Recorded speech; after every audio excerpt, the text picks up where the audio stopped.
anything to do with thought is under the Ravenclaw house, and the name is Mary Kotka. There was one member in Ravenclaw that I really liked, and she seemed more like a Gryffindor, but then I think she's fine to be in Ravenclaw because her level of perception is far beyond what a Gryffindor would have. Even though this is like my least favorite house. My first favorite you've already heard, Hufflepuff. My second favorite is Slytherin, and then Gryffindor, and then Ravenclaw. But this house has a lot of my favorites. Like, it has my favorite bird, the white-bellied sea eagle. It has one of my favorite leaders. Newt Scamander obviously is my favorite character in the whole series, but this character is very close, maybe I think my third or my fourth, as a tie with someone else, and I will talk about my top 5 characters, but I think she's third or fourth. And the leader of this house is Luna Lovegood. I didn't know this at the time, but only after I started researching about her, I came to know that she is the grand daughter-in-law of Newt Scamander. When you start connecting the dots, she actually fits perfectly there, because I always thought she should have been a Gryffindor member and swapped places with Hermione, because actually Hermione would have made a better Ravenclaw. But when you think about it, it's perfectly placed. House Beast is an interesting one because this is thought, and it's kind of a jab at the house I don't like, but at the same time it is a house which is the smartest house. This is also the house that's always trying to be holier than thou, taking up new challenges that when others cannot, like those kinds of things. Like, it's always, that's why I said holier than thou. It's the house that values knowledge, insight, creativity, and thinks that it's everything. Like, it's thought. Thought is trying to be everything. So the house beast is an alchemy.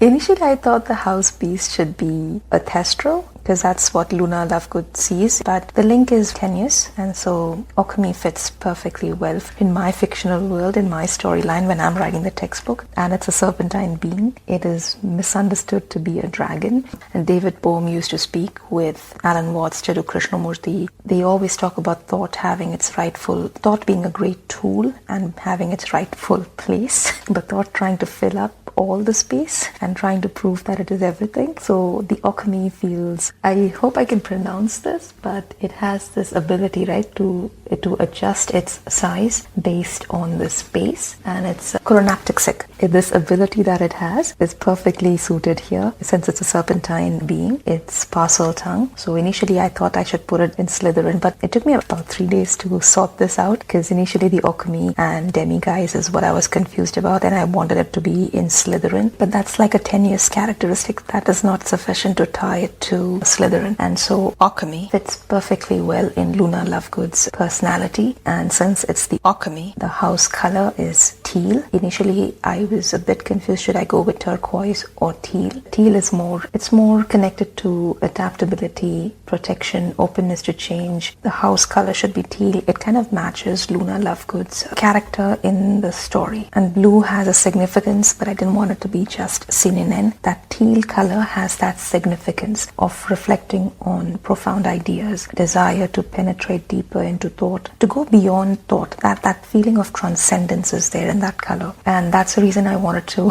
kind of have this color associated. And obviously it's one of the colors on the beast, and alchemy is a pretty looking serpentine creature, so this fits perfectly. Also, I think I was overcompensating because Mary Kotka is a white-bellied sea eagle, so that's white, Valkoinen, and the alchemy has other colors, but I went with darker blue. Sininen stays there, and I wanted to give it the flag of white and blue. Like I said, I overcompensated because Ravenclaw is my least favorite house, and so I gave it my favorite bird, I gave it my favorite leader, and I also gave it the flag. And there are a couple of things you can think about, because the eagle is there and there's a serpentine being. So prey is there and the predator is there in the same house. And Ravenclaw obviously is thought thinking that it's everything, thought trying to outsmart itself. And I think that fits in perfectly. And just the segment that I spoke about, I will kind of label it as Teal Thoughts, because Luna Lovegood is LL, so Teal Thoughts. And the fun fact that I wanted to talk about before I move to the house song and everything else, the house key, Tonks and Lovegood. both had hair as a Patronus, but I think when Tonks fell in love with Remus Lupin in 96 or 95, I don't remember exactly, 96 I think, her Patronus changed to wolf. That was a fun fact in terms of how those two are connected. Lovegood is a pretty fierce Ravenclaw. In fact, she is one character that encompasses all the qualities of all the houses. Like after Newt Scamander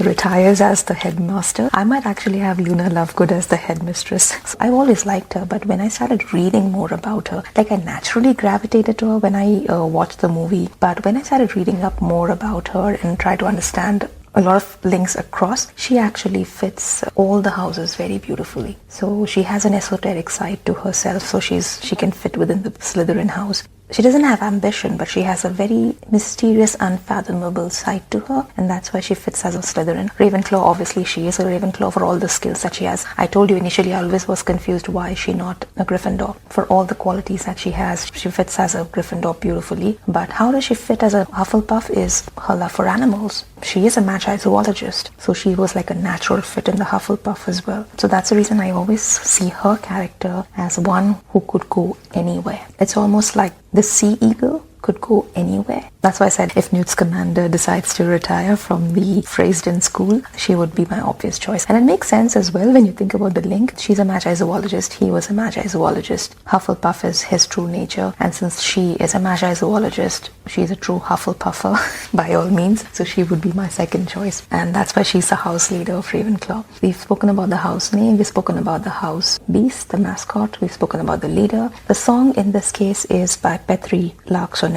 It's called Kaikista maailman maista. That is the theme song of the house, because whenever I was learning Finnish songs, I would look up the lyrics, learn the lyrics, and then sing the song. But this song, Kaikista maailman maista, I just can't seem to find its lyrics. So this is a very Ravenclaw riddle for me. I literally have a puzzle in front of me, since Ravenclaw promotes and appreciates wit, intelligence, creativity, that need to reflect on thought. This is like a thought experiment for me to actually try to figure out how well do I understand the song without reading its lyrics. And that's why Petri Laaksonen's song Kaikista maailman maista is the theme song of this particular house. And finally, its house key. It actually has two house keys because it's Luna Lovegood. It has one house key, which is a circle has no beginning. The second house key is I see them too. This is in reference to the Thestrals. The Thestral is a favorite after the Hippogriff, and that's the reason I was like, this would be a good line there. And so this house has two, because obviously they are smart. One is not enough for them, so they have two house keys. You can either use a circle has no beginning, or you can say I see them too.